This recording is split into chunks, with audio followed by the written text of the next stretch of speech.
Então, com relação às teses que a gente poderia trabalhar ali no Código de Processo Civil em sede de embargos de execução. Nós podemos pegar como base o artigo 917 do Código de Processo Civil e ele vai dar o norte ali. Então, nós temos a ampla cognição em sede de embargo de execução, mas eu preciso falar um pouquinho mais com vocês sobre, até para a gente retomar a aula anterior, cada uma das hipóteses que são trabalhadas ali no artigo 917 do Código de Processo Civil. Então, a primeira hipótese que a gente tem é inexequibilidade do título.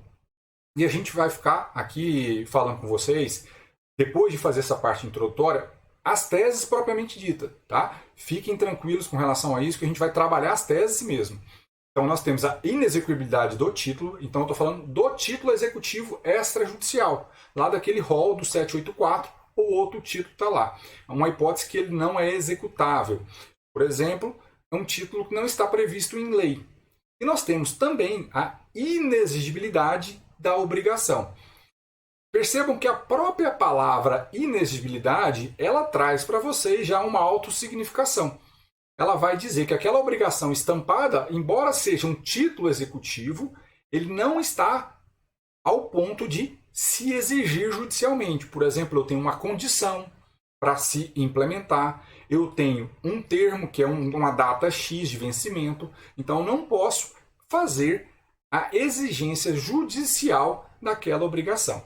Então, por essa razão, eu poderia trabalhar com os embargos de execução. Além disso, nós temos a possibilidade de trabalhar com a penhora incorreta, é uma outra possibilidade, ou avaliação errônea. Aí eu aproveito aqui, inicialmente, já para fazer um pequeno parênteses com vocês com relação a isso, que seria a penhora incorreta e a avaliação errônea.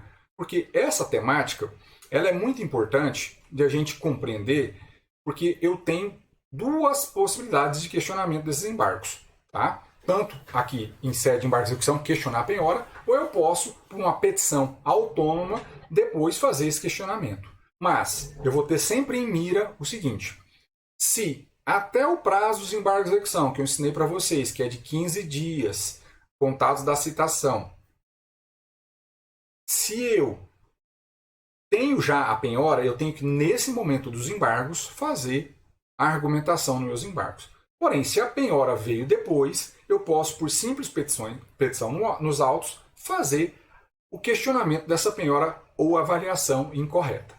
Certo, pessoal?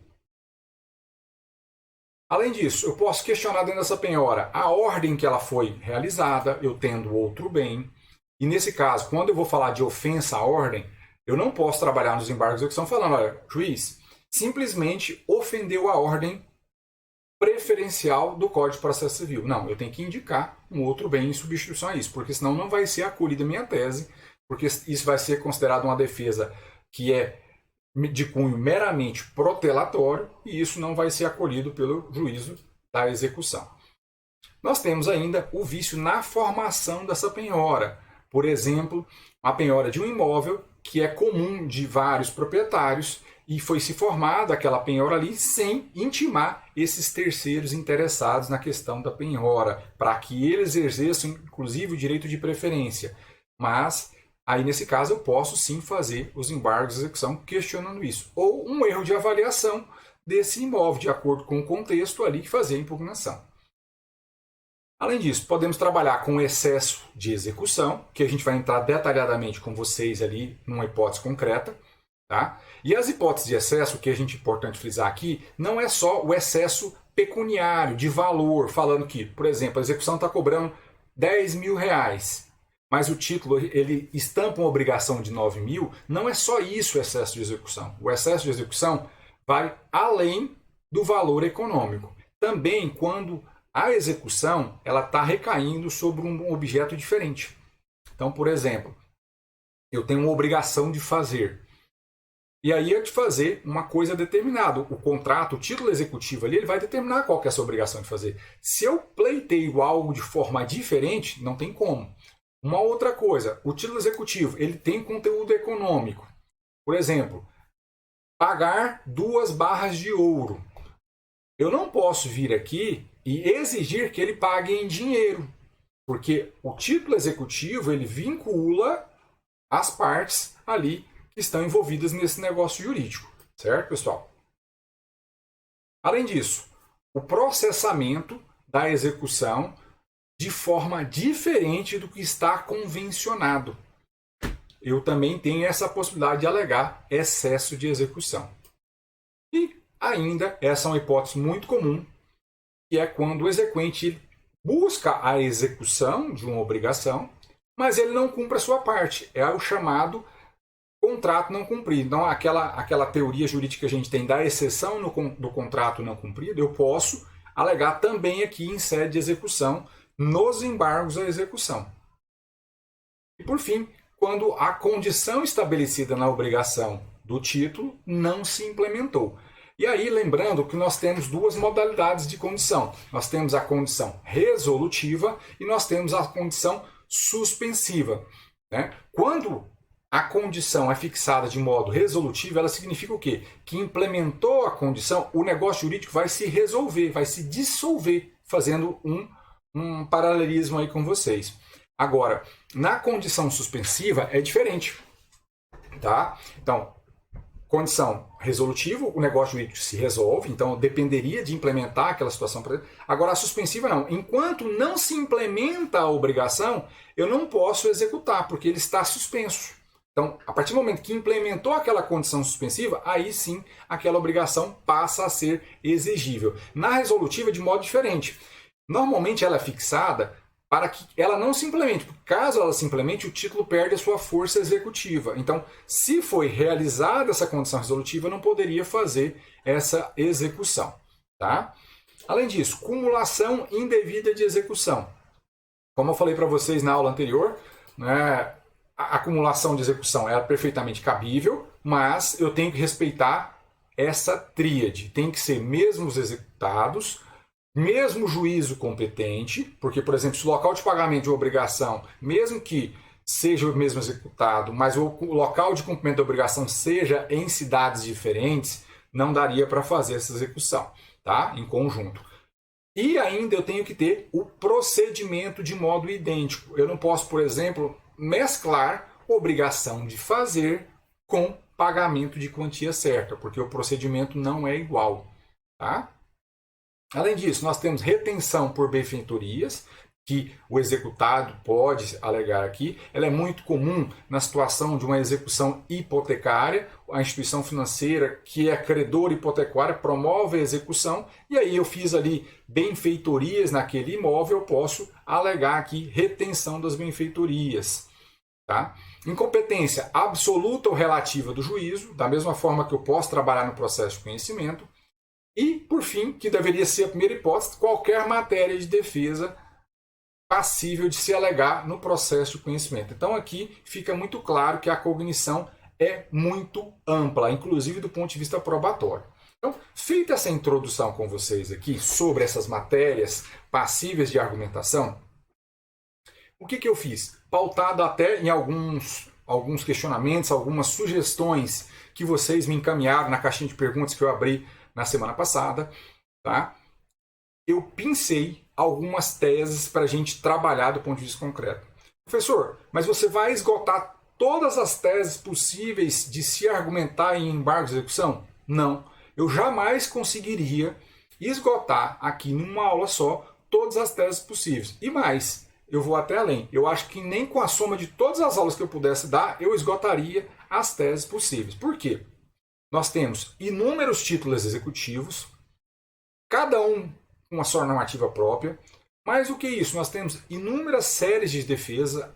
Assim como a contestação ela não se esgota o seu conteúdo de cognição, aqui também nos embargos de execução era impossível eu esgotar. O que eu poderia esgotar é, por exemplo, de um determinado assunto, esgotar as teses possíveis ali em cima daquilo.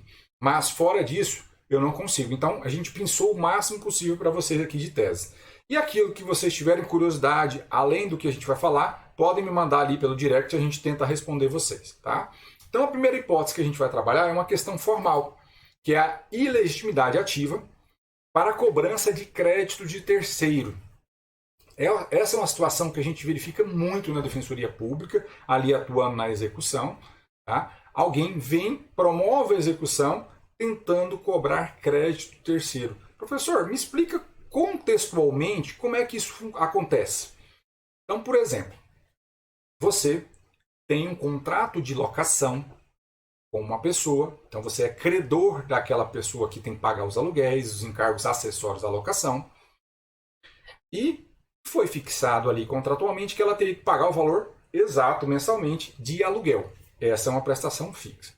Nós temos ainda as prestações acessórias da locação, de água, energia, embutido esgoto, dependendo do contrato, o IPTU.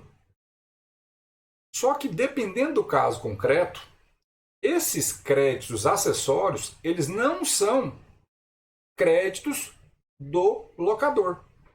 Essa é uma situação muito comum. E aí a pessoa, de modo errôneo, promove a execução cobrando o aluguel e ainda as contas de água e energia e IPTU daquele inquilino. Quando que não vai poder cobrar? Por exemplo, quando se faz uma locação, aquele inquilino ele transfere a titularidade do serviço de água e energia para o nome dele. Essa é uma situação muito comum, certo? Então, ele colocando essa situação ali, de transferir as contas de água e de energia para o próprio nome do locatário. O locador vai poder cobrar dele esses valores? Não. Só que na prática a gente vê muito isso, ele cobrando aquilo ali. E tem uma exceção, que vai poder acontecer aqui no caso concreto, tá? Além disso, o IPTU. Quem que é o credor do IPTU? É o município.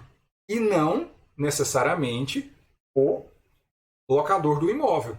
Então, naquele contexto em que o inquilino não pagou o IPTU e o credor é o município, aquele locador não pode cobrar o IPTU, a não ser que ele faça o pagamento com subrogação. E aí eu vou explicar para vocês agora detalhadamente isso, tá? Vamos avançar. Então, primeira coisa, qual que é a linha de argumentação nossa? É o 778 CPC, que ele fala que a execução de título extrajudicial ela tem que estar lastreada em um título com força executiva, tá? Aqui, nós temos um contrato de locação. Um contrato de locação tem força executiva? Tem, por força do artigo 784, inciso 8º, que ele confere força executiva ao crédito decorrente da locação. Mas isso não significa que ele pode cobrar tudo o que ele quer. Ele vai poder cobrar aquilo que o contrato estabelece que ele é credor, e não o que ele quer. Tá? Então, eu vou ter que pegar emprestado o conceito lá do direito civil para entender isso. Então, definido, tem força executiva o contrato de locação. Mas, para essas verbas que eu estou mencionando para vocês, água, energia e IPTU, se não tiver, né, em nome do credor, que seria o locador, ele não pode cobrar desse inquilino.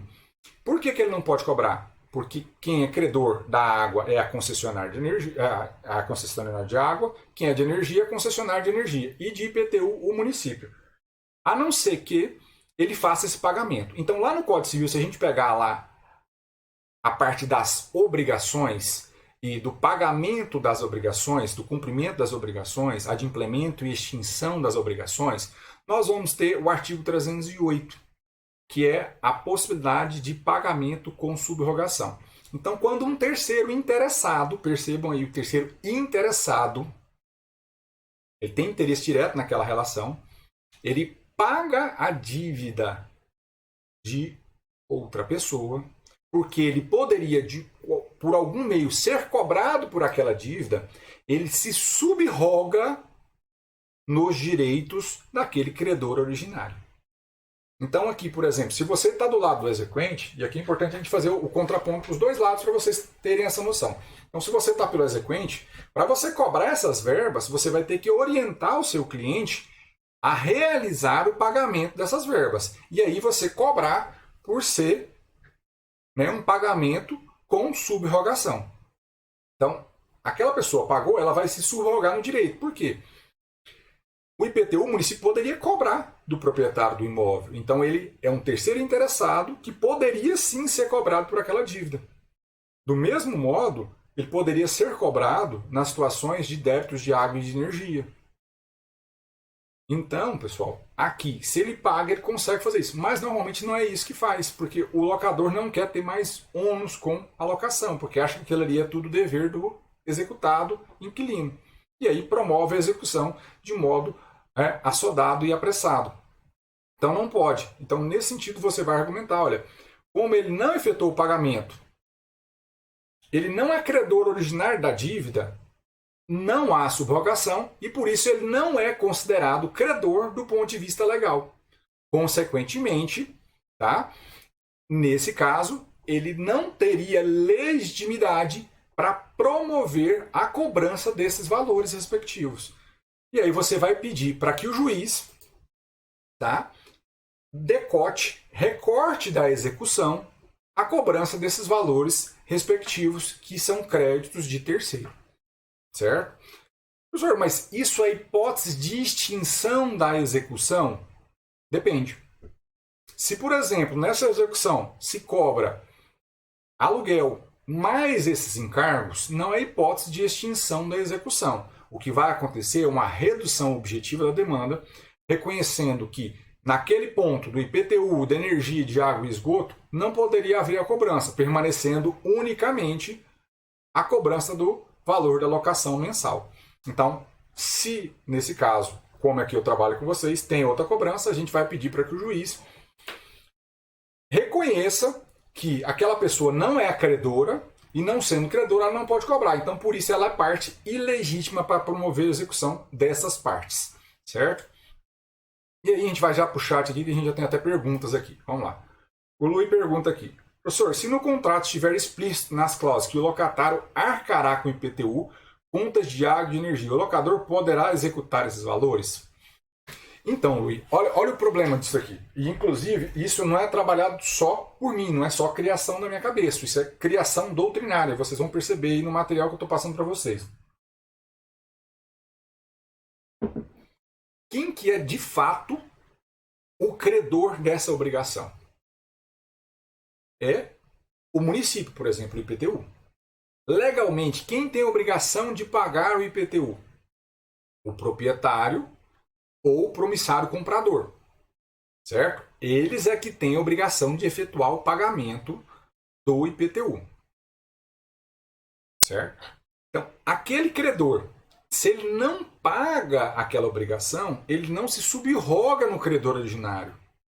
Então, tem-se entendido que, nesse caso, você pode sim questionar e tem chance de êxito muito grande essa exclusão da execução. Mas isso vai te isentar do pagamento do IPTU? Não. Porque eu poderia promover isso por uma monitória, por exemplo. Eu poderia promover por uma cobrança. Percebam aqui que eu estou falando de questão processual, de legitimidade para promover a execução. Eu não estou falando de possibilidade de cobrança. Se o contrato estabelece que aquela responsabilidade é transferida para o inquilino, nessa situação, o locador, obviamente, vai poder cobrar, mas não pela via executiva. Porque o título executivo não pode dispor sobre isso, certo? Vamos lá. Então, a ação deveria ser despejo cumulada com cobrança? Lohane, com certeza, nesse caso, se eu tenho essa acumulação e ainda não saiu do imóvel a pessoa, realmente aí, nesse caso, o caminho era promover o despejo cumulado com a cobrança. Tá? Aqui é muito comum as pessoas buscarem a execução para tentar satisfazer mais rápido esse crédito. Porque a execução, como se sabe, é bem mais rápido que um processo de execução. Então, eu poderia fazer penhoras ali e tentar forçar até a saída daquele inquilino. Ou eu posso, por exemplo, mesmo não tendo interesse em rescindir o contrato, só promover a execução. Eu não preciso rescindir o contrato, eu posso executar dívidas no curso da locação. O Dr. Hermes coloca aqui, mas quem é o devedor do IPTU? Não é o proprietário do imóvel e ele não está transferindo a responsabilidade para o locatário? Dr. Jamelo, realmente, isso sim, mas eu falo para efeito de execução. A cobrança pode ser feita plenamente, não isenta a pessoa da cobrança, tá? O inquilino ele não vai ficar isento da obrigação de pagar o IPTU. Ele só não vai poder promover isso em sede de execução. Tá? É só a questão da execução em si e não para fim de isenção. Essa seria uma defesa, como a doutrina divide, uma exceção dilatória. Ela só vai procrastinar a data exata do pagamento daquela obrigação. Então eu poderia argumentar aquilo ali para forçar um acordo. Entendeu? Não necessariamente eu vou ficar isento do pagamento ali. Entendeu? A mesma coisa de água e de energia. E isso tende a forçar um acordo de parcelamento maior. Por exemplo, aquela pessoa não tem condições de fazer a moratória legal, que o parcelamento é mais curto, mas força um parcelamento maior. Então, assim, vamos fazer o acordo parcelando isso em 15 vezes, e aí, para não ter a decotação da execução, ele aceita fazer aquele acordo e resolver o problema também ali. Então, resolve o problema de ambos os lados. Tá, doutor Emerson? É nesse sentido, é só para efeito de execução. Ela não vai realmente impedir aqui, no caso concreto, a cobrança. Tá? Só seria possível se ele pagasse. A doutor Emerson coloca, então não é melhor entrar com ação de conhecimento? Do ponto de vista do exequente, doutor Emerson, eu dividiria. Tá? Eu faria uma monitória, por exemplo, se eu tenho o título ali, para cobrar certas obrigações, e a execução, porque a efetividade disso é muito mais rápida. A execução eu posso fazer penhora muito rápido. A monitória, se tiver os embargos monitória, vira um processo de conhecimento. Então, dependendo do contexto ali, eu cindiria, dependendo dos valores a serem cobrados, eu cindiria. Senão, eu colocaria tudo em sede de monitória. Tá? Do ponto de vista do exequente. Do ponto de vista executado, eu tenho que buscar construir uma defesa ali que seja eficaz. Então eu argumentei aqui, como não há provas que o embargado ele é um representante legal desse credor originário, que é o município, a concessionária de água e de energia, e nem pagou a dívida para se subrogar ali naquela situação, aí sim, nesse caso, há a ilegitimidade de parte. Pessoal, até para vocês terem fonte segura do que a gente está trazendo para vocês aqui, eu trago a lição do professor Fred Didier, aqui na nossa aula para vocês, tá? Vai estar aqui na nota de rodapé, a nota número 3, deixa eu abrir ela aqui para vocês, para vocês conseguirem acompanhar. Então, o próprio Fred Didier trabalha com isso, que é um professor extremamente renomado, trabalha com essa possibilidade de você alegar a ilegitimidade desse tipo de cobrança em sede de execução, tá? Entenderam? Então, eu vou pedir aqui a exclusão dessa obrigação, mantendo só unicamente o débito de locação. Tá? Se tiverem cobrando tudo, eu vou pedir a extinção total da execução pela ilegitimidade ativa da parte exequente.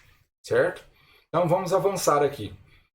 Com relação à legitimidade passiva, uma hipótese que a gente tem muito recorrente na prática forense é o advogado do exequente, de forma assodada, apressada, promover a execução, que é uma dívida constituída pela pessoa jurídica, ele executa todo mundo. Eu já peguei muito caso de execução em que coloca-se no polo passivo da execução a pessoa jurídica, por exemplo, que emitiu o cheque, ou que fez uma nota promissória, ou constituiu um contrato de confissão de dívidas.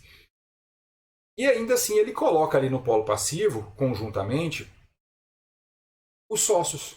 Mas não se instaura o incidente de desconsideração da personalidade jurídica. Tá? Então, nesse caso, quando a pessoa promove a execução e não coloca na petição inicial a desconsideração da pessoa jurídica, mas só simplesmente coloca a pessoa do sócio, ou no curso da execução ela não coloca o incidente de desconsideração da personalidade jurídica, nesse caso concreto, a gente também tem como aqui trabalhar com a ilegitimidade dos sócios com relação àquela execução. Tá? Só para vocês entenderem. Então vamos lá. Então a presente execução é fundada num cheque que foi emitido pela sociedade empresária de responsabilidade limitada. Aí a gente suprimiu o nome aqui, empresa de tal, CNPJ tal. No entanto, a ação executiva foi direcionada tanto em face da pessoa jurídica citada, quanto em relação ao sócio, ora embargante, que é o sócio que está embargando aqui. O detalhe é que não houve o pedido de desconsideração da personalidade jurídica. a desconsideração da personalidade jurídica, como vocês sabem, no novo CPC, ela pode ser feita tanto na inicial quanto de forma incidental. E a execução foi manejada diretamente contra o sócio, colocando os dois ali no polo passivo, como se fosse um devedor solidário e direto daquela obrigação do cheque. Isso é muito comum em quem não tem noções de execução. Tá, pessoal? Isso um advogado mais qualificado, ele sabe que tem que fazer a desconsideração da personalidade jurídica, mas a gente sabe que na prática a teoria é outra, né? Então acontece muito de ter execução assim. Então você tem que estar atento como advogado para pedir a exclusão do seu sócio. Qual que é a base argumentativa disso para a gente não ficar lendo para vocês aqui? Primeiro, quando eu falo de pessoa jurídica, nós estamos falando que ela tem uma personalidade. E se ela tem personalidade, eu não posso atingir os sócios diretamente sem descortinar, sem retirar, sem desconsiderar a personalidade daquela sociedade empresária. Certo? Então, se eu não faço a desconsideração, eu não posso atingir a figura do sócio. É possível atingir? É, desde que faça a desconsideração. Então, para fazer a desconsideração, eu tenho que observar o quê? O princípio do devido processo legal. O que não foi observado no caso concreto. O exequente promoveu a execução já diretamente contra aquele sócio. E isso não pode acontecer, porque o próprio Código de Processo Civil, ele traz enunciado muito claro de que o direcionamento da execução com relação ao sócio, ela depende da desconsideração. E isso está lá no 795 que eu trago para vocês aí na nossa tela, nosso material de aula. Além disso, eu vou ter que me socorrer da lógica do Código Civil. Então, eu tenho a personalidade. Se eu tenho a personalidade, como eu argumentei para vocês, eu não vou considerar o sócio como responsável direto da obrigação. Ele vai ser subsidiário no caso de preenchimento dos requisitos da desconsideração da personalidade jurídica. E mais do que isso, ele tem que demonstrar ao exequente que houve o preenchimento dos requisitos, tanto na hipótese de relação civil, do artigo 50 do Código Civil, quanto do 28, lá na hipótese de uma relação consumerista. Então ele deveria demonstrar o que não aconteceu. E é ônus do autor da execução trazer isso. Então o que a gente vai fazer? Juiz, o exequente, ele agiu em desconformidade com o devido processo legal, não observou as regras da desconsideração da personalidade jurídica, consequentemente, esse sócio, neste momento, ele não pode figurar. Então, exclua ele da relação processual, porque o devedor primário da obrigação é quem? A pessoa jurídica, a qual não teve a sua personalidade desconsiderada. Eu preciso aqui entrar nos requisitos da desconsideração da personalidade jurídica? Não. Porque eu não estou debatendo aqui, me defendendo da desconsideração. Eu estou defendendo, nessa parte da ilegitimidade, que aquele sócio não pode figurar porque não houve o respeito ao devido processo legal para a sua inclusão no processo. E aí ele não é um devedor direto da obrigação, tá? Até que se desconsidere. Entenderam? Então aqui eu vou pedir para quê? Excluir simplesmente o sócio da relação. Caso aquele exequente queira incluir aquele sócio no futuro, ele pode? Pode. Dentro de um incidente de desconsideração da personalidade jurídica. Entenderam? A Dr. Kim Ribeiro coloca aqui. Por isso aqui um simples assinatura adicional no cheque, por exemplo, a título de aval, pode salvar a execução contra a pessoa jurídica e o sócio. Dr. Kim, realmente... É doutor ou doutora Kim? Eu acredito, né? Eu espero que eu esteja falando correto, né? Não quero trocar, né, orientação e gênero de ninguém. Nesse caso, quando eu estou atuando pelo exequente, e aí é importante a consultoria que as empresas devem fazer aos seus advogados para melhor formalizar os seus títulos executivos, isso é muito importante. E é um nicho muito bom da advocacia. Nós temos quantas empresas no país? Mas quantas recebem a devida orientação preventiva ao litígio judicial? Pouquíssimas.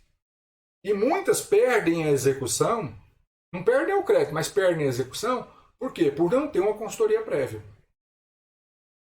A falta dessa situação aí de colocar um aval é perfeito. Daria sim para solucionar o problema. Mas, na prática, a gente sabe que a maioria das empresas não trabalha com isso, a não ser as maiores empresas. Né? A mesma coisa em outros títulos de crédito. Tem a figura do aval. Eu poderia trabalhar para garantir aí, colocando ele como responsável direto, renunciando a benefício de ordem, né? E tudo mais. Então, eu posso, nesse caso, quando não se cumpre os requisitos, né, do processo legal de inclusão do sócio, pedir a sua exclusão. Uma outra hipótese que a gente traz para vocês aqui, e essa é muito corriqueira, até engraçada, porque poucos gostam de estudar título de crédito. Eu não sei se vocês na graduação tiveram essa dificuldade, né? Eu passei a gostar de títulos de crédito quando eu fui estudar ele na prática, no meu dia a dia mesmo, como defensor público, porque aquela aula vaga, abstrata ali, a gente fica perdido, né? Ah, não, é uma aula chata. Era um antigo direito comercial, hoje direito empresarial. Né? Ah, ótimo, é o Kim mesmo, tá? Acho que eu acertei então. Tudo bom. Tudo bem então, Dr. Kim. E a parte de cheque, ela tem uma regulamentação própria. Títulos de crédito em geral, ele tem sempre uma regulamentação própria que demanda um estudo muito cuidadoso do advogado e da advogada. Tá? Então aqui quando eu tenho um cheque nominal, eu como defensor do executado, eu tenho que ligar o sinal de alerta. Peraí, cheque nominal. A gente sabe, e aí vou fazer uma introdução para vocês, que o cheque é uma ordem de pagamento à vista ao portador. Essa é a regra geral de um cheque como título executivo. Então qualquer pessoa que o porte pode executar aquele título. Tá? Mas, de outro lado, o Lui coloca aqui a teoria empresarial, realmente é difícil, viu, Lui? A gente tem que contextualizar com a prática para não se perder nas aulas. Então, o cheque é uma ordem de pagamento à vista. Então, eu tenho lá um cheque, eu, Homero, emito um cheque em favor do Lui, por exemplo. Né? Então, eu nominei, se eu estou fazendo nominado ao Lui, escrevendo lá a ordem de pagamento à pessoa tal, eu estou fazendo um cheque nominal. Se eu não coloco nada, se eu só assino, coloco todos os campos, valor, por extenso, cidade e a data da emissão, eu estou fazendo um cheque ao portador. Agora, se eu coloco pagamento à ordem de quem, colocando o nome dessa pessoa ali, eu estou fazendo um cheque nominal. Então, quem que é o credor daquele cheque? Apenas aquela pessoa que detém o nome indicado ali na cártula. Certo? Lembrando que um dos princípios que regem os títulos de crédito é a literalidade, a cartularidade. Então, as obrigações vão ter que estar estampadas ali no próprio título. E como é que o cheque circula quando ele é nominal? É pela chamada figura do endosso. Ou, numa última hipótese, uma cessão de crédito. Mas na prática comercial diária, a circulação do cheque nominal normalmente ocorre por meio do endosso. Certo? Então nós temos o quê? O endosso em preto e o endosso em branco. Perceba o tanto que é chata essa parte teórica do direito empresarial, mas vocês precisam dominar isso. Para vocês serem bons advogados e advogadas nessa área, que envolve título executivo, eu tenho que dominar isso. Então, a circulação do cheque nominal é por meio de endosso, que pode ser o endosso em preto e o endosso em branco. O endosso em preto, o que é? Aquela pessoa para quem o cheque foi nominado, então eu nominei um cheque para o Lui, então o Lui é o credor. O Lui, ele vai no verso do cheque, nas costas do cheque, ele vai colocar que ele está endossando o cheque para a pessoa de tal e vai assinar ali naquele cheque. Então eu estou fazendo como se fosse um novo cheque nominado. Eu estou endossando, indicando quem que é aquele novo credor. Tá? Como é que isso acontece na prática? As pessoas costumam colocar assim, endosso esse cheque em favor da pessoa tal? Não. Na prática, o que acontece? Aquela pessoa que recebeu o cheque nominativo, ela vai e coloca lá no verso a pessoa tal, e aí coloca só o nome e o CPF às vezes, e assina embaixo. Isso também para a prática comercial, é considerado um endosso em preto. Por quê? Eu tenho o endossante, que era aquela pessoa beneficiária original do cheque, assinando ali e transferindo ao endossatário esse cheque. Esse é o endosso em preto. Então, aquela pessoa, o endossatário, é que pode executar o título executivo. E o endosso em branco, o que é, professor? É o fazer voltar aquele cheque ser ao portador. Como é que isso é configurado na prática? Basta aquela pessoa que recebeu o título nominativo, nas costas do cheque, assinar ali pôr a sua assinatura. Então ele após a assinatura, ele volta a ser um título ao portador. Qualquer pessoa que portar aquele título vai poder executar aquela obrigação estampada no cheque, certo? E isso é um problema na prática. Por quê? Quando eu tenho um cheque que tem endosso, o exequente ele tem obrigação de demonstrar que ele é o credor daquela obrigação.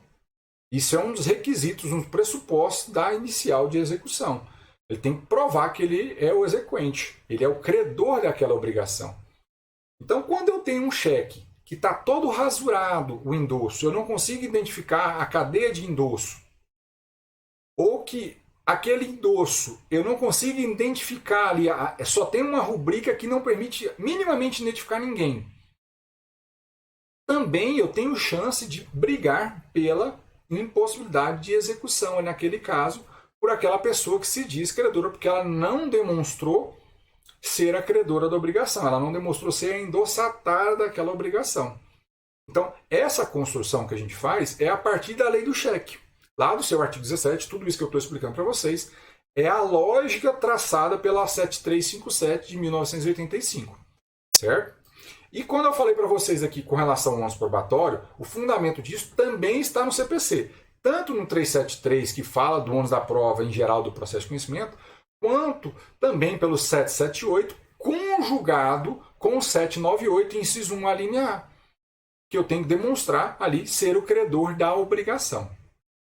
Então, se aquela pessoa que está promovendo a execução, ela não provou que ela recebeu esse cheque por endosso, um cheque nominal, ou que aquele endosso é um endosso em branco, ela vai ter a ilegitimidade reconhecida judicialmente. Então a gente precisa estar muito atento para isso. E isso, os tribunais já enfrentaram essa questão.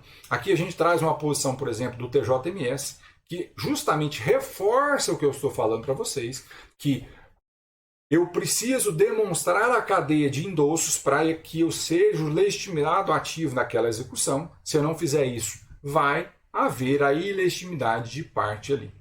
Então, em razão disso, como aquele exequente não demonstrou a cadeia de endosso, juiz, reconheça a sua ilegitimidade para promover essa execução.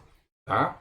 A doutora Maria Rosângela coloca aqui, cheque nominal amplia as chances de defesa do executado contra terceiros.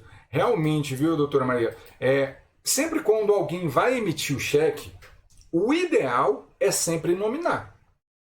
E quando eu coloco um cheque ao portador, ele está ao vento. Ele vai circular aí de mão em mão e normalmente ele nunca vai ser depositado. Né? Ele vai ficar sendo passado para frente aí. Isso é péssimo para efeitos, né, daquele emitente do cheque, porque a compensação do cheque demora, ela vai ser a destempo. Isso é muito ruim para o controle financeiro da empresa. Então, a orientação que a gente vai dar para quem vai emitir um cheque é sempre fazer de modo nominal, até para facilitar depois numa defesa no processo judicial em geral, ou até mesmo para eu saber questões de fraude, construir outras defesas, certo? A doutora Aline coloca aqui como a pessoa prova ser endossatária quando o endosso é em branco. Nesse caso, doutora Aline, quando o endosso é em branco, eu não preciso provar que eu sou endossatário. O que eu vou precisar provar é que aquela assinatura do verso é da pessoa que recebeu o título em nominativo. Tá? Então, só para reprisar para vocês. Eu tenho um cheque. Esse cheque eu emiti para a doutora Aline, para pagar os honorários dela, por exemplo. E eu coloquei que ela é a beneficiária do cheque. Então, o cheque foi nominal a Aline ali. Para aquele cheque se tornar circulável de novo, como se fosse ao portador, basta que a Aline, no verso do cheque, faça a sua assinatura ali. Isso é um endosso em branco. Então qualquer pessoa pode executar. Qualquer uma que porte o título. Obviamente que o título tem que estar com aquele credor. Agora, quando eu tenho endosso em preto, ele vai ter a assinatura daquela pessoa que recebeu o cheque e mais a indicação de quem seria o endossatário desse cheque. Tá? O Dr. Kim coloca o endosso póstumo, né? Seria considerado então uma mera cessão de crédito. Aí seria possível levantar objeções pessoais. Dr. Kim, nessa questão, realmente o endosso póstumo seria sim considerado como se fosse uma cessão de crédito, tá? A questão de objeções pessoais, ela vai oscilar muito jurisprudencialmente, tá? Eu, Homero, pessoalmente entendo que não daria para a gente colocar essas questões pessoais como regra geral quando eu tenho um cheque. Por mais que, se você pegue jurisprudências hoje, tem vários que valem caminhar nesse sentido, mas não tem entendimento, pelo menos eu desconheço, do STJ, que firma a posição consolidada, que nessa hipótese, quando eu faço a transferência por cessão, nesse caso, por cessão poderia ser feita a objeção pessoal. Eu entendo que não. Teria que aplicar a mesma lógica ali da regra do endosso. Tá, doutor Kim? Mas a gente ainda encontra jurisprudência que fala que a objeção pessoal, quando há uma cessão, poderia sim ser argumentada. Tá? Dr. Manuel coloca, quando fica evidente que a executada está se desfazendo de seus bens. Neste caso, a parte deve demonstrar o preenchimento dos pressupostos específico para a desconsideração da pessoa jurídica. Dr. Manuel, então já vou soltar aqui para vocês. E a nossa próxima aula de segunda-feira é justamente para até cadenciar a lógica de estudo nossa, é sobre desconsideração da personalidade jurídica. Então, na próxima aula, não perca, nós vamos falar com vocês sobre desconsideração no Código Civil e no Código de Defesa do Consumidor. E mais, nós vamos falar como trabalhar isso dentro de uma petição inicial e como fazer isso na forma de um incidente. Tá? Então, na próxima aula, nós vamos abordar isso para vocês. Tá bom? Vamos lá. A próxima tese, né? Nulidade de execução. Notas promissórias inexigíveis. Como eu sempre tenho frisado com vocês aqui, nota promissória e qualquer outro título é a base de qualquer outra execução. Então, a nota promissória ela está prevista no rol dos títulos executivos, mas, em certas circunstâncias, ela pode ser inexigível. Por que é inexigível? Lembra que eu falei lá no início para vocês, na inexigibilidade da obrigação? Nesse caso concreto, o que a gente pegou? Era um negócio jurídico, tá? Em que o devedor emitiu várias notas promissórias para aquele credor. E cada uma como se fosse uma parcela de um negócio jurídico. Então, cada mês vencia uma nota promissória. E assim sucessivamente, tá? Então ela foi aqui, a gente deixou até os marcos temporais da nossa petição concreta que a gente trabalhou, tá? Mas era como se fosse um parcelamento mediante nota promissória. Isso acontece muito com aquelas pessoas que fazem venda informal aí no mercado, né? Aqueles representantes comerciais, representantes de Avon, de Natura, eles usam muito notas promissórias, como se fossem representativos do pagamento das parcelas mensais que deveriam ocorrer. E o que acontece?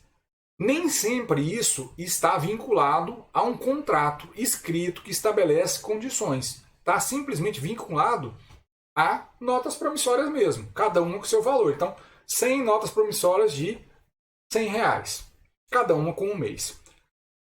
O devedor ele parou de pagar 10 notas promissórias. Aquele credor pode executar todas as notas promissórias? Todas. Do começo ao fim, mesmo aquelas que têm vencimento posterior, são notas promissórias vincendas. O que vocês acham? Mande aí no chat aí para a gente debater sobre isso, enquanto eu subo aqui para a gente conversar.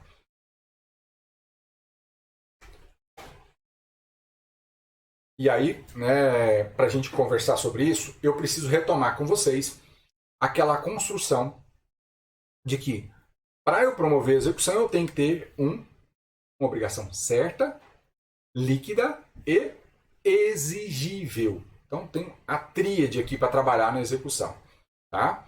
Então, líquida, certa e exigível. A certeza daquela obrigação é definir qual que é o conteúdo obrigacional estampado no título, quem são as figuras de credor e devedor. A liquidez diz respeito ao valor exatamente daquela obrigação, qual que é o conteúdo e a extensão exata. Eu não posso ter dúvida quanto à extensão da obrigação. Né? Se é uma obrigação pecuniária, eu não posso ter dúvida quanto ao valor. Se é uma obrigação de entregar quantia, por exemplo, é uma coisa certa, eu não posso ter dúvida sobre a determinação de qual seja essa coisa. E eu tenho o último elemento, que é a exigibilidade, uma obrigação exigível. Se eu tenho condição ou se eu tenho termo, eu não consigo exigir dessa pessoa. Então, nesse caso aqui, quando eu tenho termos certos definidos em cada uma dessas notas promissórias, eu não poderia, a não ser que fosse uma situação contratualmente prevista, de vencimento antecipado. Isso acontece normalmente, por exemplo, lá no contrato de alienação fiduciária de veículos, quando eu não pago uma obrigação mensal, o credor pode reputar vencido antecipadamente as demais e ali promover a busca e apreensão e a purgação da mora de vencidas e vincendas, certo?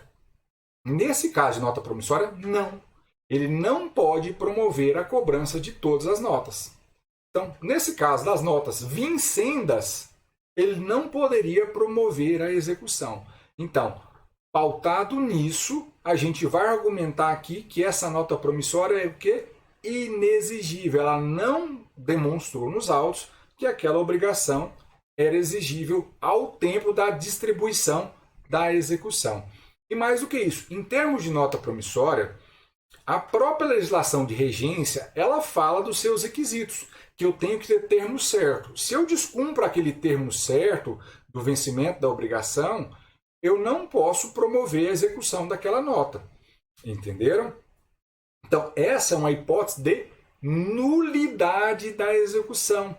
Uma nulidade parcial, porque se eu tenho obrigações já vencidas e exigíveis, eu vou nulificar parcialmente, que são as prestações vincendas, por causa do 803, inciso 1, que ele fala que é nula a execução fundada em título não exigível. Ele fala certo, líquido e exigível. No caso, se eu não tenho a exigibilidade aqui, eu vou pedir para o juiz decotar, excluir da minha execução aquelas notas promissórias vincendas, certo? É mais uma hipótese de defesa dilatória que a gente tem aqui.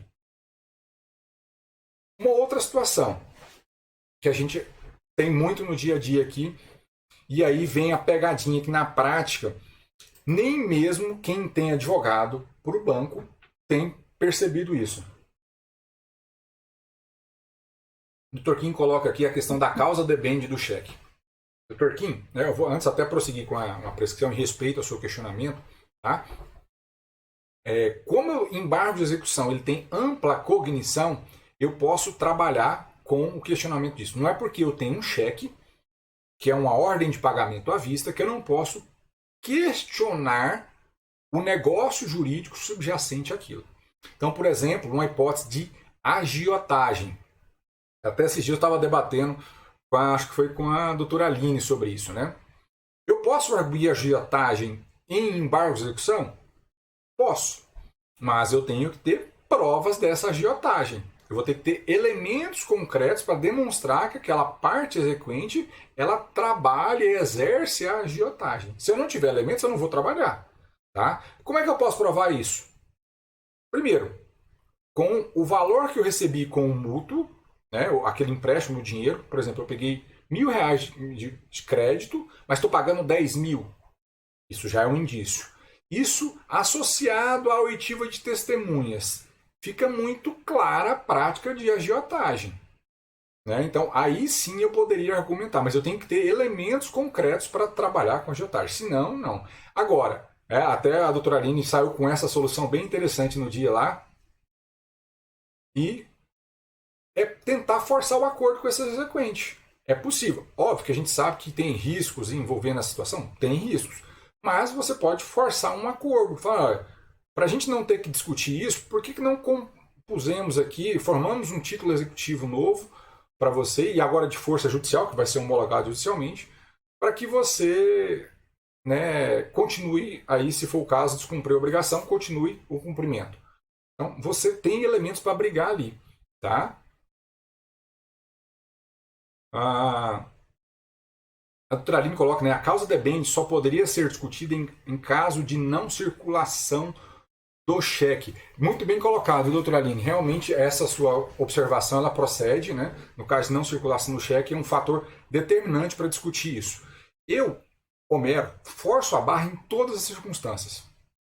Mesmo na hipótese de circulação do cheque, doutora Aline, o que eu faço? Dependendo da situação, se eu tenho, por exemplo, um outro tipo de vício de vontade, né, na formação daquela obrigação. Então, eu emiti um cheque, tá, como garantia de uma prestação de serviço X. Se aquela origem da relação obrigacional ela foi maculada por um vício de vontade, tá, mesmo que esse cheque tenha circulado, tenha sido depositado, eu argumento. Porque pode ser que aquele credor, ele circulou o cheque, de fato. Ele recebeu e foi lá e depositou.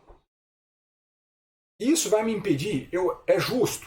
Na minha visão, não. Então, eu trabalho pessoalmente. Embora a gente saiba que a doutrina tenha entendido que tem esse requisito de não ter a circulação do cheque, eu entendo e ainda trabalho porque não tem repetitivo do STJ, e não tendo repetitivo do STJ, eu forço a barra. Né? E tem chance que tem situações que a gente consegue realmente trabalhar bem nisso.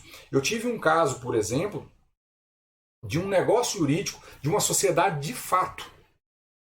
Duas pessoas formaram uma sociedade de fato, de um comércio local, e a forma deles trabalharem era mediante cheque.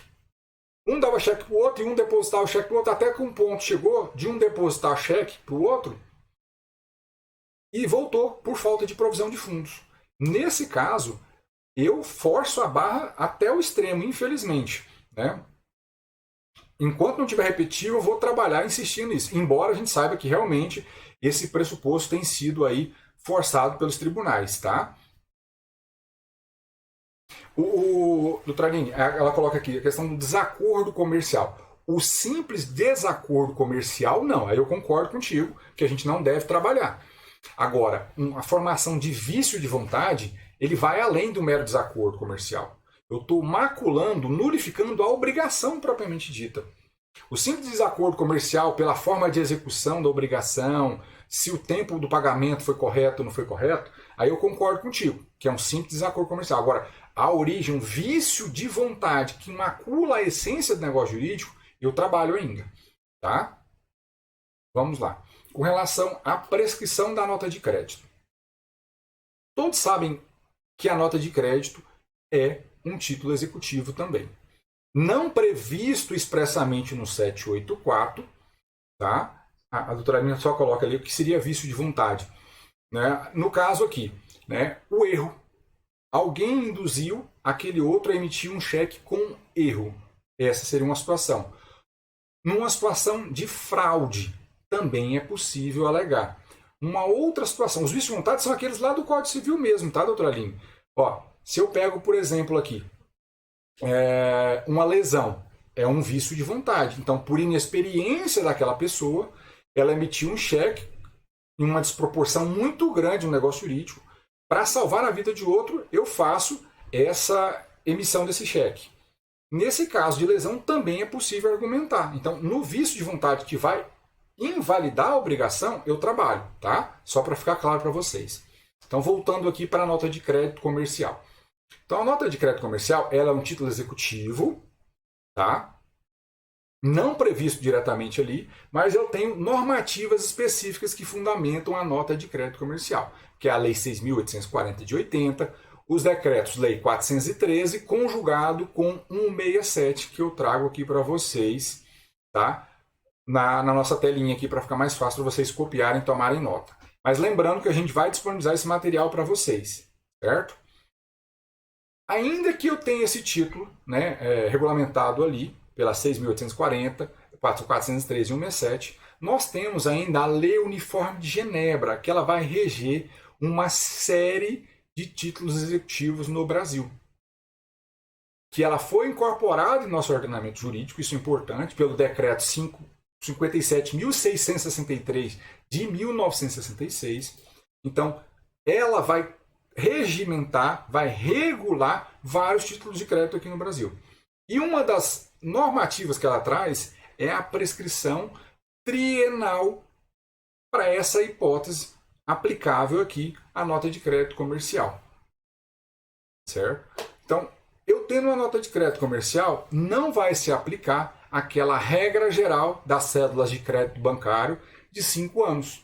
Eu vou aplicar esse prazo de prescrição trienal. Então, o que eu vou fazer? Argumentar para o juiz, olha juiz, nesse caso aqui, aplica-se o prazo de 3 anos a contar do vencimento da obrigação. Tá?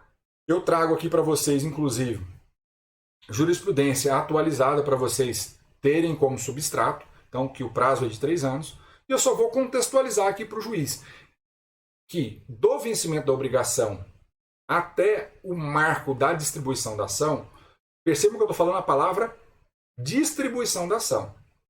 Mas o que interrompe a prescrição não é a distribuição, tá? Para não confundir, não falar que eu estou falando coisa errada, tá, pessoal?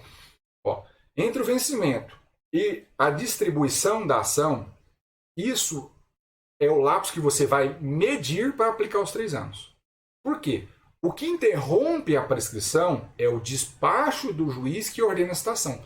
Só que se você pegar a normativa específica dele, ele manda emprestar efeitos retroativos à distribuição da ação.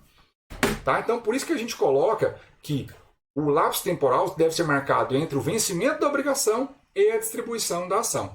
Então, se a gente pega lá o 802, parágrafo 1 do CPC, ele fala que o despacho do juiz na execução, assim como acontece lá no processo de conhecimento, ele interrompe a prescrição e ele tem efeitos retroativos à data da distribuição da ação. Então, se entre o vencimento e a distribuição da ação há 3 anos, ocorreu a prescrição da pretensão executória. Então, aí eu posso argumentar essa prescrição. Certo? Então, aqui é bem simples, não preciso perder muito tempo. Eu poderia argumentar isso como prescrição intercorrente? Poderia, mas normalmente isso não vai ser em sede de embargos. Isso vai ser lá na frente, quando, por exemplo, a execução fica paralisada por inércia do exequente e aí suspende pelo prazo de 1 ano e, consequentemente, depois do prazo de 1 ano, esse processo vai para o arquivo, se nada for promovido, e aí começa ali o prazo de prescrição intercorrente. Mas é bem simples, eu quero que vocês entendam que nota de crédito comercial, o prazo prescricional é de 3 anos, certo? Vamos lá tentar acompanhar no chat. O Dr. Hermes coloca aqui, primeiro Dr. Egg Brito, né? A doutora Aline coloca que é muito difícil de provar. Doutora Aline, todo vício de vontade, eu concordo contigo, ele nunca é fácil de provar. Ele é bem complicado. A gente vai depender de uma série de análise concreta mesmo. Por isso que eu falei para vocês que a gente não consegue esgotar tudo. A gente teria que mergulhar no caso concreto, específico ali, para tentar descortinar, por exemplo, as provas para trabalhar com vício de vontade. Mas, juridicamente, é possível a gente trabalhar. Dr. Egg Brito coloca aqui, a nota de crédito prescreve independentemente do aditivo? Depende. Por que acontece? Quando eu faço um aditivo, por exemplo, confessando aquela dívida anterior, se eu tenho uma nota de crédito que estabelece um crédito em 2018, por exemplo, ele prescreveria em tese em 3 anos ali do seu vencimento. Mas se eu faço um aditivo contratual ali, renovando aquela dívida anterior, isso interrompe a prescrição. Tá? Então, se eu tenho esse aditivo, aí eu vou ter que analisar à luz da interrupção da prescrição. Mas lembrando, a prescrição se interrompe uma única vez, não mais de uma. Então eu vou ter que analisar essa circunstância concreta. É como eu falei para vocês, né? Discutir teses em execução, eu ficaria aí anos discutindo com vocês, porque não esgotaria jamais esse assunto.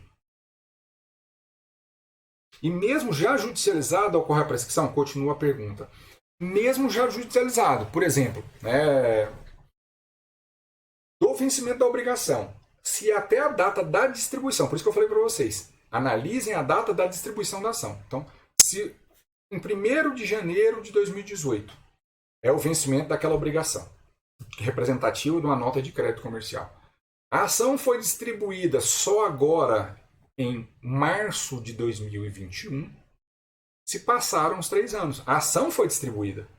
Tá? E o despacho só foi lá na frente.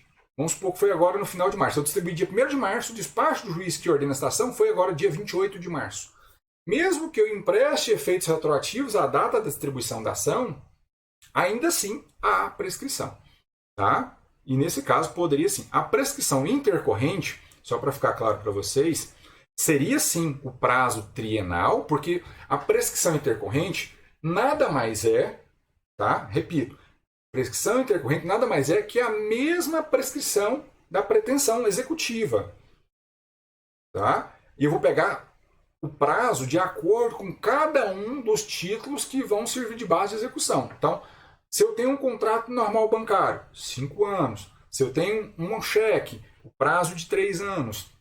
Desculpa, prazo de 6 meses. Se eu tenho uma nota promissória, o prazo de 3 anos. Eu vou ter que analisar o prazo de execução daquele título específico. Certo? E não pegar de modo genérico.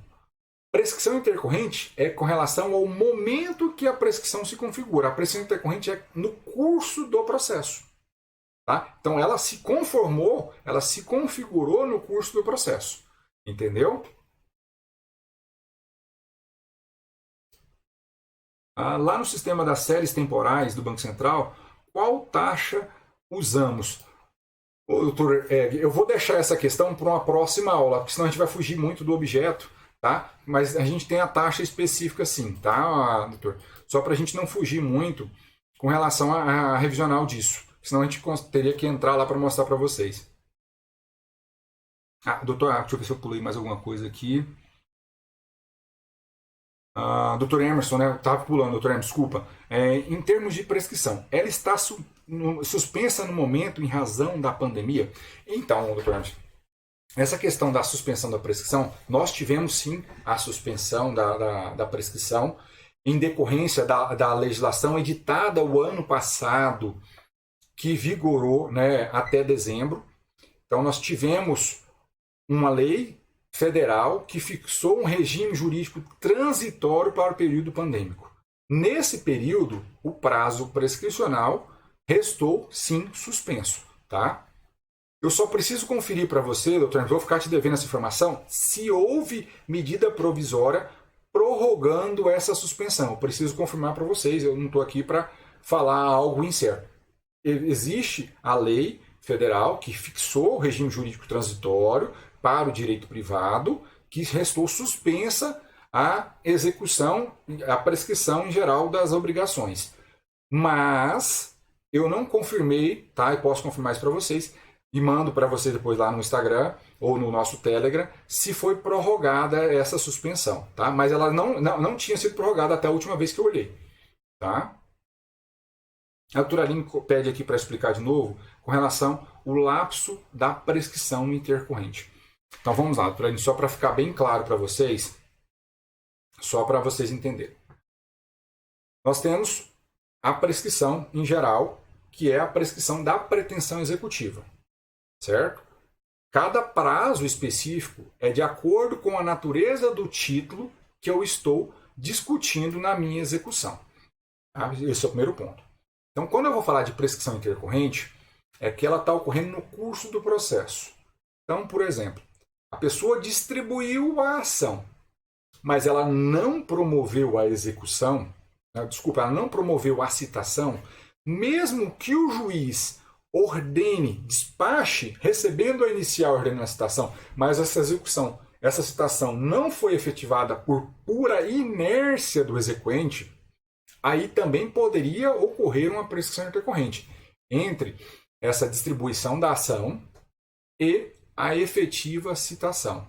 Uma outra situação, mesmo que eu distribua a ação, o juiz despache ordenando a citação, eu promovo a citação no prazo, então ocorreu a citação dentro do prazo legal, tá? Isso aí empresta efeitos retroativos, então interrompeu a prescrição quando? Ali no momento em que a ação é distribuída. Então distribuiu ali.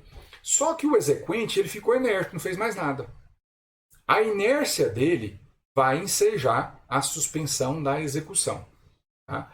Se ele fica inerte a suspensão, ela vai ficar suspensa por 1 ano, tá? Segundo o Código de Processo Civil. Essa lógica era lá a Lei de Execução Fiscal. Com o CPC de 2015, isso foi transportado para o processo civil de 2015, o Código editado. Então, ela fica suspensa, a execução, e passado 1 ano, ela não promoveu as medidas necessárias para impulsionar a execução, ali começa a correr a sua prescrição intercorrente.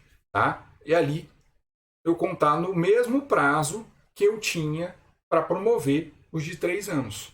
Entendeu? Então a prescrição intercorrente é na hipótese de inércia da execução. Se aquele exequente ele continua promovendo atos executivos e não consegue bens, né, por falta de bens possíveis, mas ele continua sendo uma pessoa diligente, buscando incessantemente, renova, apresenta diligências em cartório, apresenta diligências no Detran, pede penhor online, pede Renajude, pede Infojude, pede negativação do nome, não vou ter prescrição intercorrente.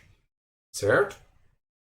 Então, nesse caso, eu dependo de uma posição de inércia do exequente para configurar a prescrição intercorrente.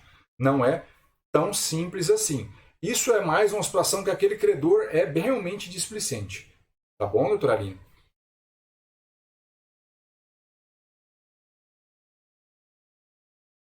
Doutor Manuel coloca cheque prescrito, cabe ação de cobrança ou monitória? A prescrição que eu estou falando do cheque aqui para vocês, pessoal, é a prescrição da pretensão executória. O STJ já consolidou o entendimento que títulos executivos em geral, cuja prescrição da pretensão de execução tenha se operado, é possível, por exemplo, cheque, nota promissória, eu promover a monitória dentro do prazo de 5 anos. Passado esses 5 anos, aí eu não consigo mais. Tá? Então vamos lá. Outra situação que a gente tem aqui recorrente, que é a nulidade parcial da execução em decorrência de cobrança de reparos no imóvel pela via executiva. Então eu tenho uma locação em que eu estou promovendo a execução de crédito de locação, por exemplo, o valor do aluguel, e ainda eu estou promovendo a cobrança ali de despesas de reparo de imóvel, que é muito comum na locação eu entregar o imóvel no mesmo estado em que eu recebi. Só que, na prática, a gente sabe que nem toda pessoa que faz a locação ela tem a diligência de fazer a vistoria inicial e a vistoria final. Se eu não tenho esses elementos mínimos, vistoria inicial, vistoria final, a execução desses encargos à locação, que são acessórios à locação também, eles não estão sujeitos à execução, segundo a doutrina e a própria jurisprudência. Por que que isso acontece? Porque nesse caso ali, eu não tenho a exatidão, a extensão perfeita da obrigação. E não tenho o quê? A liquidez daquela obrigação estampada. Então, se eu vou buscar essa execução, eu tenho que acostar ali o contrato de locação, eu tenho que ter o vistoria inicial, vistoria final e o valor exato demonstrado ali cabalmente do que seriam esses reparos. Senão eu não consigo. Se eu não tenho esses elementos, eu como devedor, eu vou fazer os embargos de execução. Falar, juiz, ele não pode me cobrar isso em sede de execução. Porque aí eu tenho uma obrigação ilíquida. E mais, dependendo do contexto, eu vou ter uma obrigação incerta, porque eu não sei o estado que estava o imóvel inicialmente e não sei como estava o estado do imóvel ao final. Então, nessas duas situações, eu vou poder questionar a execução, certo? Então, aqui eu vou fundamentar, falando, juiz, eu tenho ali um contrato que tem força executiva, porém, a força executiva não abrange despesas do imóvel, porque nessa situação não há documentação precisa, exata, que demonstre a certeza e a liquidez dessa obrigação. Tá? Então aqui eu peço para que o juiz retire da execução, nulifique essa parte da cobrança. E aí trago jurisprudência para vocês, falando nesse sentido de que não é possível se cobrar reparos do imóvel quando eu não tenho todos os elementos. Repetindo para vocês, eu tenho que ter o contrato, definindo que tem essa obrigação de realizar os reparos, entregar o imóvel no mesmo estado em que encontrou. Tenho que ter a vistoria inicial, tenho que ter a vistoria final dessa obrigação e mais, eu tenho que ter um orçamento definindo a extensão dessa obrigação. Tá? Só para prosseguir aqui com vocês. A doutora Alba coloca: professor, pode ser pedida a suspensão da execução para que não ocorra prescrição intercorrente até que se viabilize bem sujeito a penhora? Doutora Alba, pode sim pedir a suspensão da execução, mas tudo tem limite. Se eu peço a suspensão e essa suspensão ela ultrapassa a prazo de 1 ano, o juiz me intima e eu não faço nada, isso aí vai ensejar vai ensejar a deflagração do curso da prescrição intercorrente. Então, feita a suspensão, o máximo que ela vai ficar é de 1 ano. Eu vou ter que fazer o quê? Promover medidas ali na execução para que não configure a prescrição intercorrente. Então, basta você, como credor, exequente, pedir para que o juiz renove uma penhora online, faça um renajude, ou você, por exemplo, oficia o cartório perguntando se tem informações de bens com relação àquela pessoa X. E aí fala para o juiz: olha, juiz, eu quero a penhora do imóvel tal. Ou faça a diligência, juiz, no renajude, porque isso vai configurar a sua vontade de impulsionar a execução. Tá? Para a gente prosseguir aqui, que a gente conseguir acabar a aula. Eu tenho muita coisa para falar para vocês aqui. Excesso de execução. Quando eu tenho a cobrança de valor superior ao constante do título. Tá? Essa é uma outra hipótese que a gente tem, muito comum. Tá? O credor vai buscar ali uma obrigação maior do que estampado no título. E eu trouxe esse exemplo para vocês porque o excesso de execução ele tem que ser trabalhado com muito cuidado. Se ele não é formulado de modo adequado, essa pretensão não vai ser conhecida. Certo? Então eu preciso aqui que vocês saibam argumentar o excesso de execução. Então, olha, juiz, tem uma nota promissória. Essa nota promissória ela estampa um valor X. Aqui a gente está colocando para vocês. Mas ela não colocou, nesse caso concreto aqui, na nota promissória, a incidência de uma multa. Não tinha previsão de multa. Então, eu devo a obrigação? Devo a obrigação. Incide juros e correção monetária? Incide por força do Código Civil. Mas multa? Não, porque não foi fixada nenhuma cláusula penal. Não tem fixação, ainda mais nesse caso concreto aqui, o valor de 10% sobre o débito. Então, juiz, aqui há um excesso de execução. Mas eu só posso falar isso, juiz, exclua a multa de 10% aqui, que tá bom? Não. Se eu fizer isso, como embargante, a minha pretensão de excesso de execução não vai ser conhecida. Por isso que eu falei que a gente tem que ter muita sapiência em fazer o excesso de execução. Eu vou ter que falar o que eu entendo que é excessivo, aqui no caso é a multa de 10%, e mais do que isso, eu vou ter que apresentar para o juiz qual que é o valor exato da obrigação que eu entendo que é correto.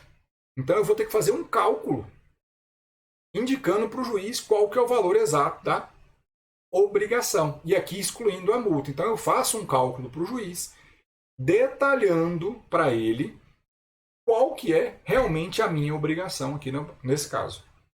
Entenderam? Então, o excesso de execução eu tenho que indicar o que é a controvérsia que gera o excesso e demonstrar para o juiz, calculamente, demonstrando com memória de cálculo, o valor da execução, atualizado até a data que você está questionando, certo? Eu não posso deixar simplesmente pedindo uma exclusão ou não atualizar esse valor. Então, eu tenho que indicar esse valor atualizado também. Então, faço essa planilha de cálculo. Então, eu peço aqui como pedido final, juiz, reconheça o excesso de execução, excluindo a multa de 10%, limitando a minha obrigação no valor que eu estou indicando aqui. Aí você tem que indicar para o juiz qual que é o valor exato. Cadê aqui? Vamos lá. Detalhes, né? Dr. Emerson. E na prática? Se o inquilino pedir perícia, então amarra o proprietário de um jeito que ele não pode nem alugar novamente o imóvel enquanto não resolve essa questão. Doutor Hermes, na prática, eu confesso para você que é péssima essa cobrança, porque dependendo da situação, se o inquilino ainda está na posse do imóvel, a discussão disso vai te dar um trabalho assustador. Então, eu prefiro tentar tirar o inquilino do imóvel, tá? Nesse caso, até porque eu preciso fazer uma vistoria final, se for o caso, através até de uma perícia, do que simplesmente promover a execução. Porque realmente tudo dificulta aqui e nos embargos pode complicar ainda mais. Vai procrastinar, impedindo, inclusive, a renovação de uma locação para a terceira pessoa. Isso é perigosíssimo. A doutora Aline coloca na questão da prescrição intercorrente se a prescrição seria por mais 3 anos, no caso da promissória, além de um ano suspenso. Doutora Aline, seria realmente nesse sentido mesmo, tá? Ela vai contar ali a sua prescrição intercorrente, o marco dela que vai definir a prescrição intercorrente é quando decorre o prazo de suspensão. Tá? Decorrido o prazo de suspensão, nesse caso o prazo máximo é de 1 ano, inicia-se a sua prescrição intercorrente. Então ele ficou ali no arquivo por 3 anos depois dessa suspensão, aí sim configura a prescrição. Por mais que a gente ache que isso não acontece na prática, pelo contrário, os escaninhos do judiciário, hoje o processo digital, estão lotados de execução nesse sentido. Lotados, lotados. Principalmente quando eu tenho do outro lado a citação por edital. Porque acaba que não localiza bens e o processo fica esquecido ali pelo credor. Principalmente aqueles grandes litigantes. A doutora Anos pergunta, não precisa depositar o incontroverso nesse caso de excesso de execução? Doutor Anderson, desculpa. Nesse caso, não tem necessidade de depositar a situação. O que eu faria, tá? Quando eu quero argumentar aqui que eu quero fazer a moratória legal, aí eu acrescento uma tese a mais. Aí eu coloco o seguinte, juiz, a obrigação correta é tanto, 23 mil aqui, por exemplo, no caso. Juiz, como o valor estava incorreto inicialmente, eu não consegui fazer o pagamento, porque eu não tinha condições, o valor estava excessivo. Então, juiz, aqui, reconheça o meu direito também à moratória legal, e aí eu não tenho que pedir para o juiz autorizar o depósito, eu já tenho que depositar o valor correspondente lá da moratória legal.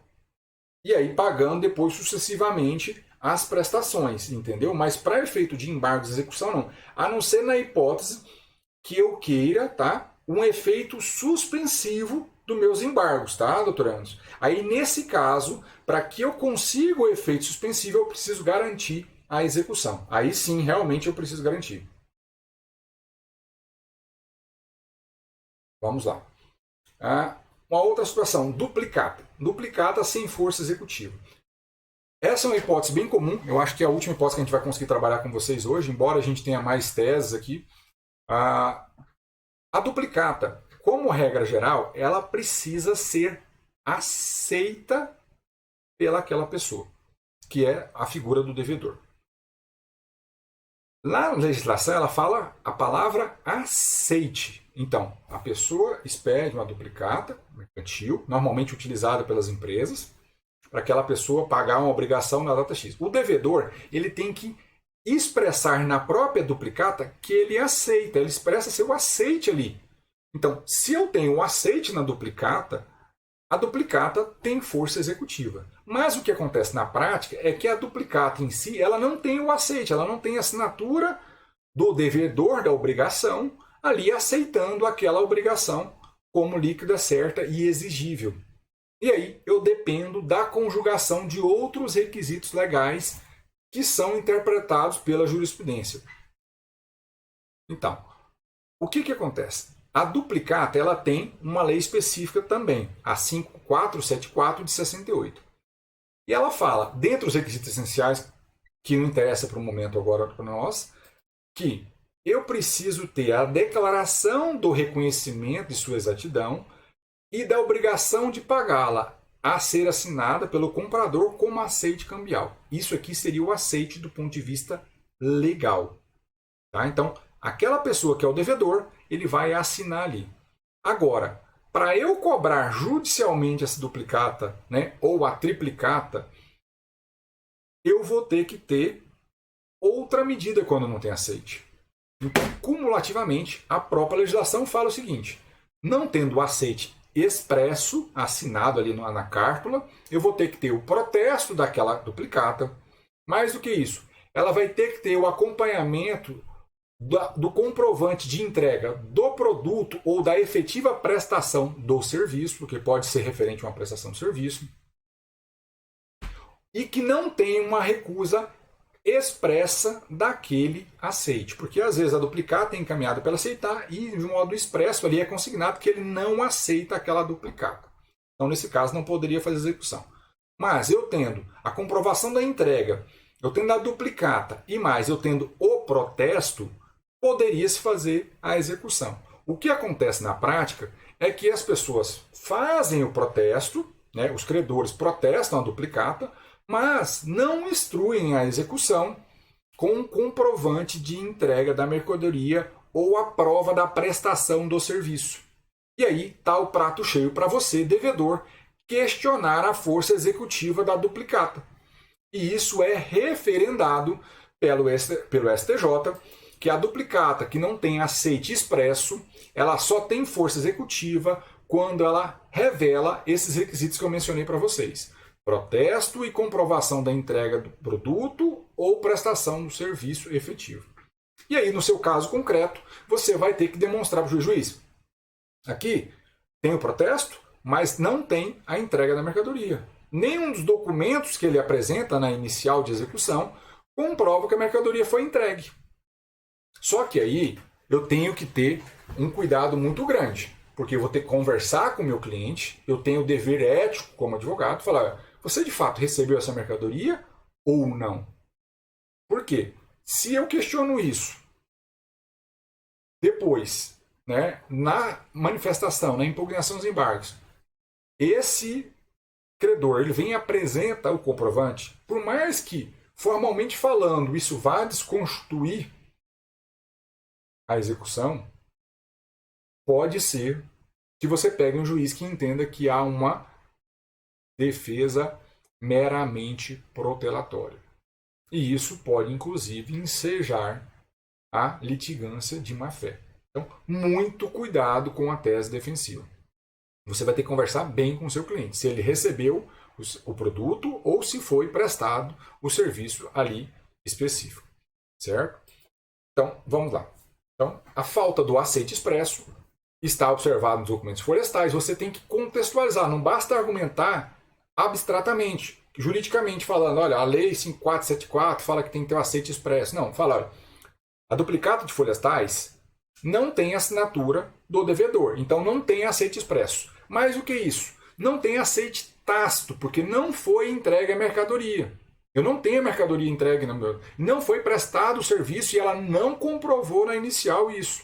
Então, é preciso que seja extinta a execução, porque não há força executiva nessa duplicata.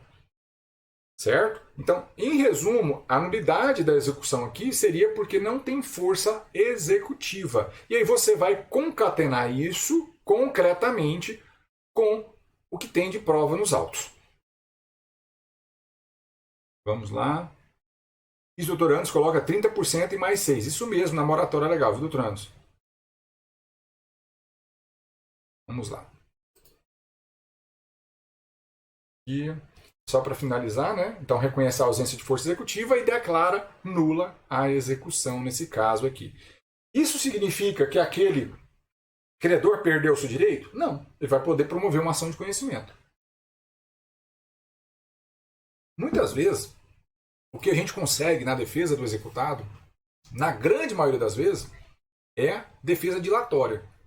Eu vou prorrogar quando ele vai pagar, para tentar aliviar, forçar um acordo, para viabilizar a defesa ali efetiva. Nem sempre eu vou conseguir desconstituir o título, propriamente dito, ao ponto de não poder ser cobrada, por exemplo, em sede de processo de conhecimento, a não ser na hipótese de prescrição. Porque vício de conhecimento não é fácil, né?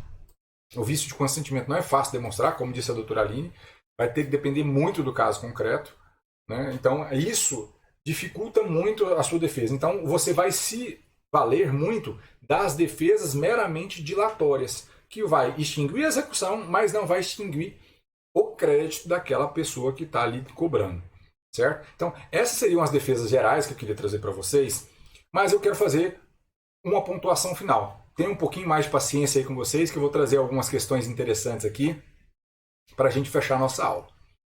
Tá? Não é a tese propriamente dita, mas são assuntos que vocês precisam conhecer para trabalhar com defesa do executado, para que não façam bobeira também na execução ali, na defesa do executado. Então, a primeira indagação que eu trago para vocês aqui.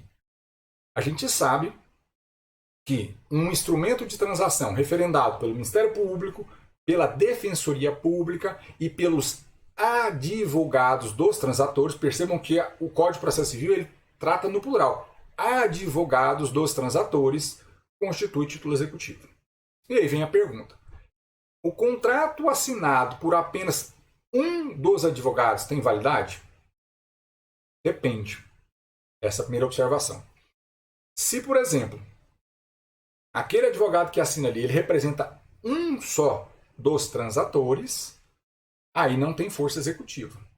Mas, se ele representa ambos os transatores, outorgaram procuração para aquela pessoa, e essa é importante, você como advogado vai fazer um acordo para duas partes, né, que em tese tem um conflito de interesse, não faça só um instrumento. Peguem a procuração de ambos, porque isso mostra a confiança que ele depositou em você. A procuração, ela traz intimamente em si uma relação de confiança. É uma relação de mandato, é uma fidúcia. Então isso ali te garante como advogado para depois até você não ser questionado lá no Conselho de Ética da OAB falando, você fez isso, mas você era só advogado de uma das partes. Entendeu? Então tenha esse cuidado técnico aí no seu dia a dia na prática forense. Além disso, confissão de dívidas com duas testemunhas. O CPC fala que o documento que reconhece dívida ou contrato particular assinado pelos devedores e por duas testemunhas tem força executiva. Então tem que ter a assinatura do devedor e de duas testemunhas. E eu trago algumas questões de indagação para vocês. Testemunhas que estão nas hipóteses lá de impedimento ou suspeição do artigo 228 do Código Civil ou do 447 do CPC. Elas servem como testemunhas para dar força executiva a esse título, a esse contrato? Primeira pergunta. Segunda, as testemunhas têm que ser presenciais, aquela que presenciou o negócio jurídico firmado entre as partes, ou pode ser testemunha não presencial, também chamada de testemunha instrumentária. Segunda pergunta. A terceira, a testemunha tem que ser perfeitamente identificada, eu falo nome, documento civil ali daquela pessoa. Eu preciso ter esses elementos aqui para que esse título seja executivo extrajudicial. Essa é uma questão que o STJ já enfrentou, tá? Que eu vou trazer para vocês até para tranquilizá-los aqui. Estou trazendo julgado, inclusive, para facilitar para vocês no estudo diário, mas o que a gente precisa que vocês entendam? Primeira coisa, com relação, deixa eu voltar. Testemunhas presenciais ou não presenciais. Vamos lá, o que o STJ vem ensinar? Primeiro ele fala que eu tenho que ter necessariamente duas testemunhas, certo? Para ter força executiva, duas testemunhas. Se essas testemunhas elas estão impedidas ali, de acordo com o Código Civil ou o Código de Processo Civil, elas não poderão ser testemunhas. Então aquilo ali perde a sua força executiva. Não perde a obrigação, ela perde a força executiva. Se as testemunhas não assinam esse documento, só tem identificação, mas não tem assinatura, também ali é um requisito da execução. Também perde a força executiva. Só que nós temos um detalhe no STJ ali que é interessante. Que até trago aqui o trecho do voto relator, que ele é muito mais claro do que a ementa. Ele fala o seguinte, ó. Penso que Assim como ocorre nas situações em que a falta de identificação das testemunhas que subscrevem o título, a assinatura do filho, da nora, no contrato de arrendamento de gado, por exemplo, esse é o caso concreto, por si só não torna inexequível, sendo relevante essa circunstância se o executado apontar a falsidade do documento ou a declaração de nulidade. Percebam aqui o seguinte, qual que é a essência desse julgado? Você vai falar, olha, as testemunhas impedidas, por si só, o filho, por exemplo, é até o terceiro grau, que ele fala no Código Civil, né, que não pode ser testemunha até o terceiro grau, parentes até terceiro grau não pode ser testemunha. Essas testemunhas não vão, como regra, invalidar a execução se o executado não trouxer outra tese de falsidade ou de nulidade subjacente àquele título.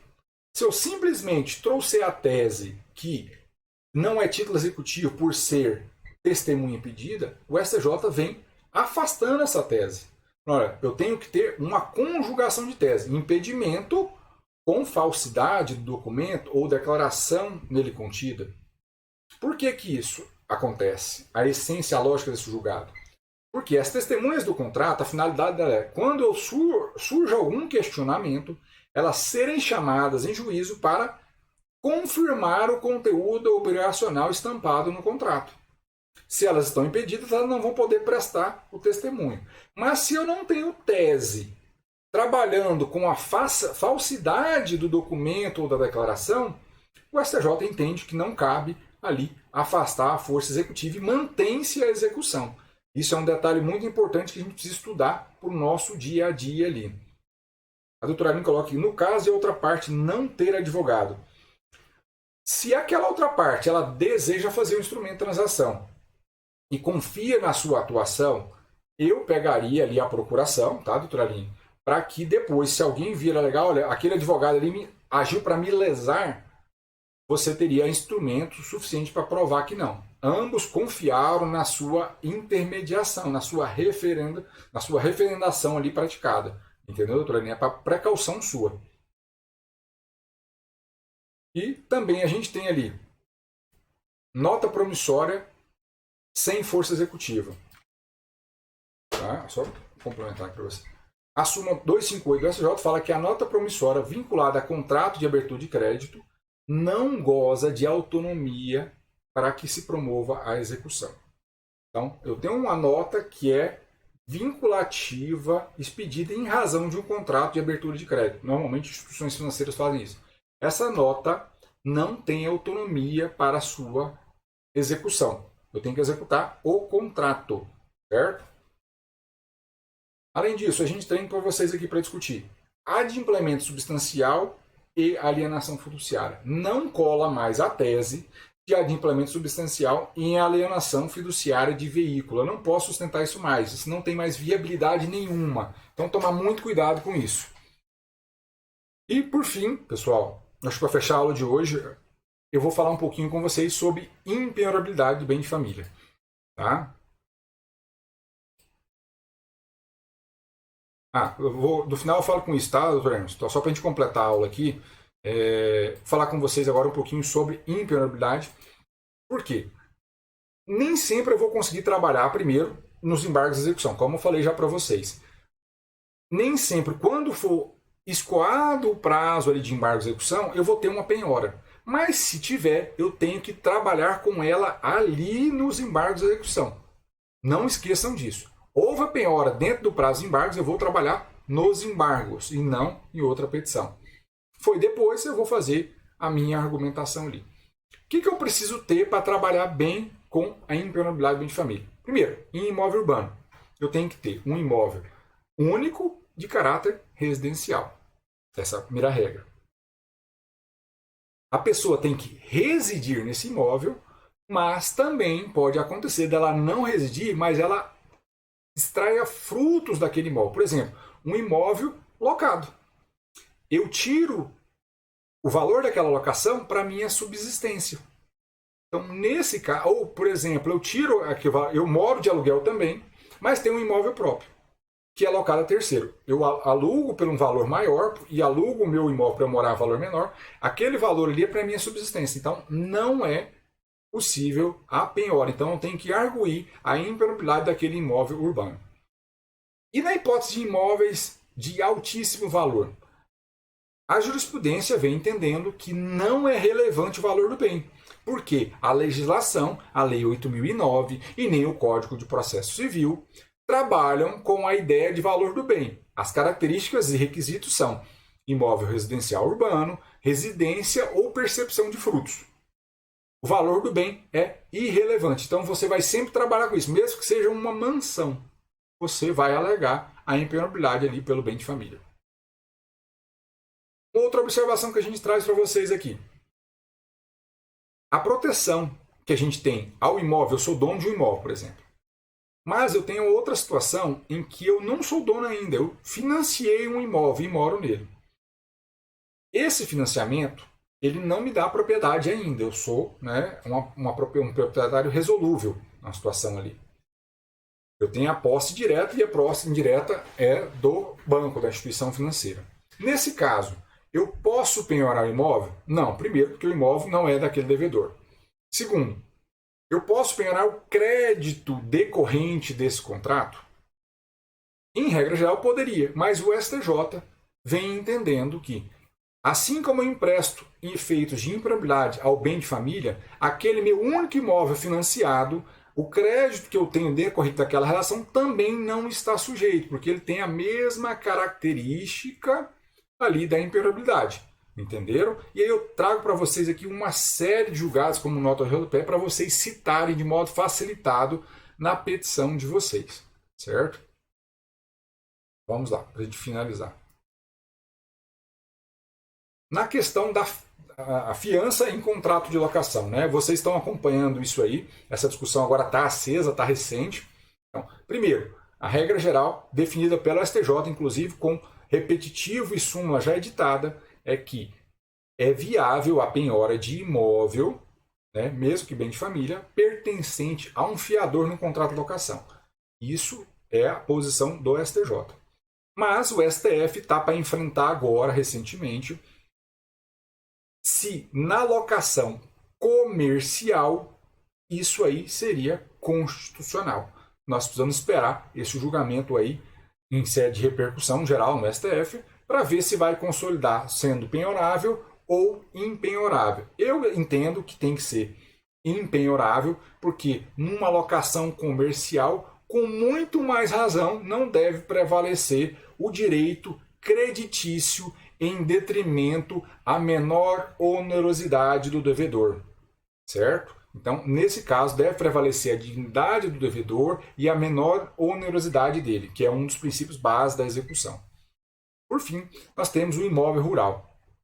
O STJ também, julgado recentíssimo, ele pacificou quais são os requisitos dessa impenhorabilidade do imóvel rural. Então, tem que ser uma pequena propriedade rural.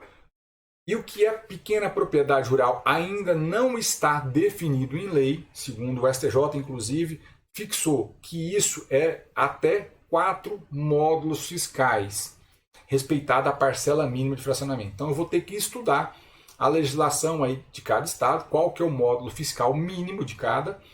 Então, até 4 módulos fiscais mínimos de cada estado, aquela propriedade é considerada pequena do ponto de vista rural.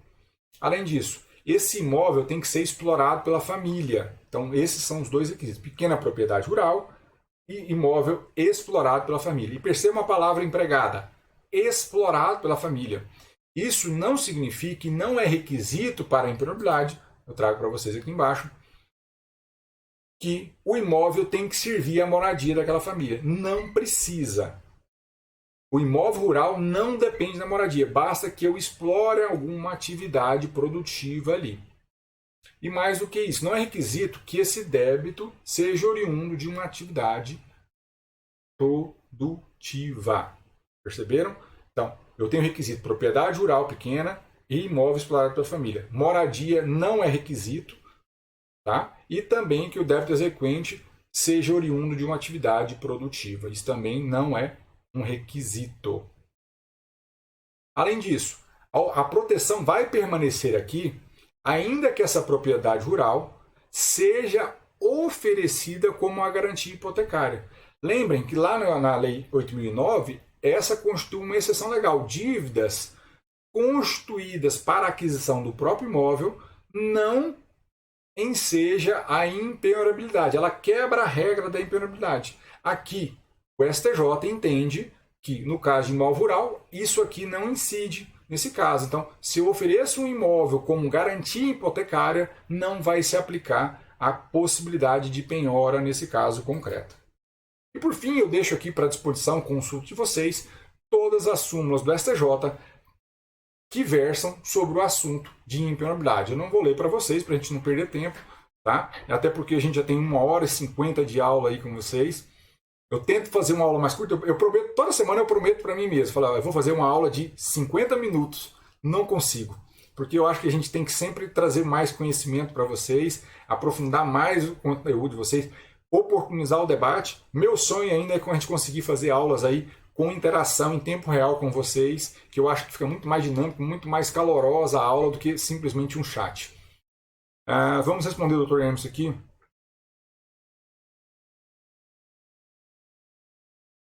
A doutora nos coloca, ficou ruim a decisão do STJ com relação à improbabilidade do bem do fiador na alocação comercial.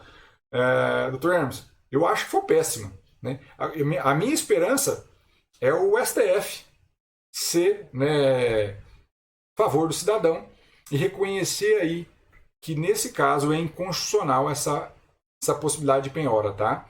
Eu espero muito que o STF enfrente isso, tratando da dignidade da pessoa humana, mínimo existencial e menor onerosidade do devedor. Tá?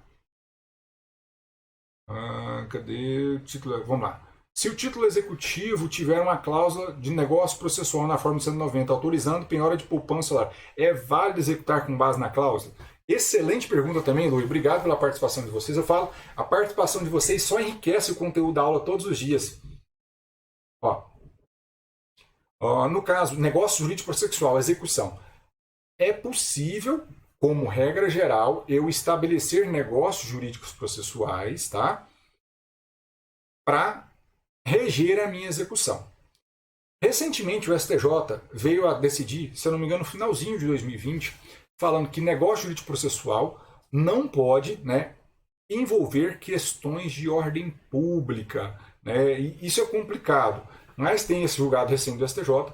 Nesse caso aqui, como eu estou falando de dinheiro de poupança, né, ou de salário, ali já seria complicado, viu, Luiz? Vendo ali as duas perguntas.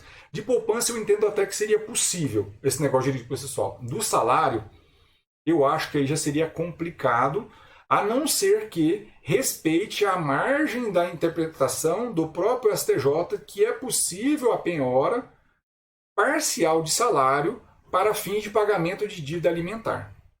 Desde que respeite essas questões de ordem pública, valores públicos, entendeu, Luiz? É possível sim, mas desde que respeite esses limites. No caso da poupança, eu entendo que seria possível sim essa medida. Mas a gente vai ficar aí ao alvedrio ainda de interpretações do STJ.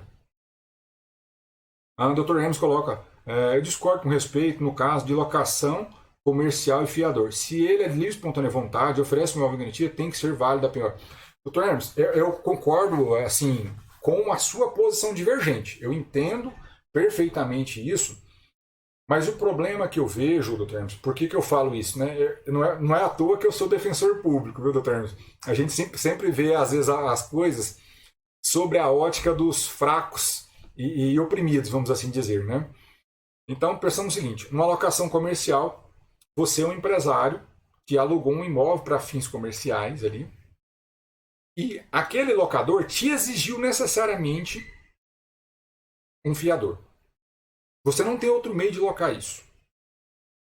Percebam, para você arrumar um fiador, não é fácil. Então quem que você vai socorrer? Alguém normalmente muito próximo de você. E esse alguém muito próximo de você, é difícil falar um não. Entendeu? Por que eu entendo que é injusto essa situação? Mas vamos esperar o que o STF, né, o que o STF vai decidir aí sobre isso, e ele que é o intérprete máximo na nossa Constituição. E entre o patrimônio do exequente e a dignidade da pessoa humana do executado, com a minha visão aí de defensor público, eu fico com o outro lado, viu, doutor Emerson?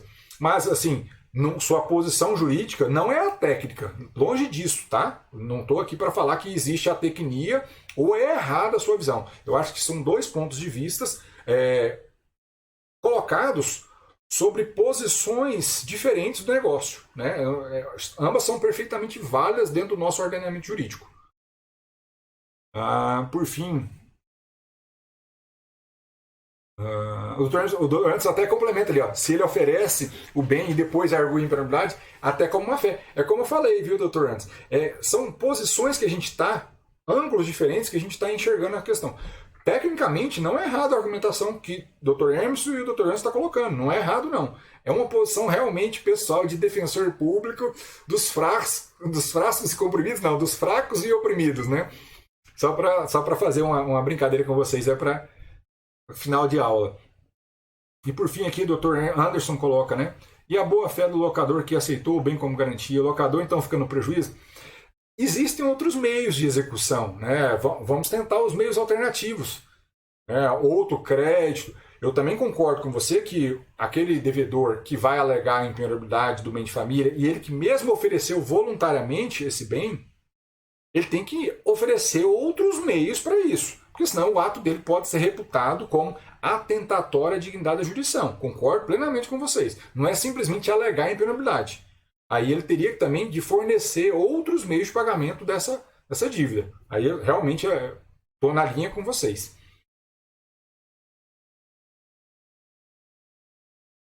A última pergunta aqui, vou fechar com o Dr. Emerson, tá?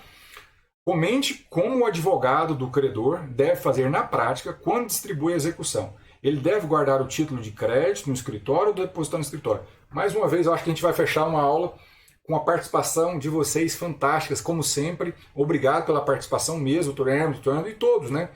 Lui, doutora Aline, que estão sempre participando das nossas aulas. Muito pertinente a pergunta, porque nós vivemos na era do processo digital. Quando a gente tinha processo físico, era muito fácil. Então eu, como exequente, eu apresentava o título mesmo, anexo à petição. Então ele ficava nos autos. Era fácil de resolver esse problema. Porque a execução, como regra, teria que ser pelo original.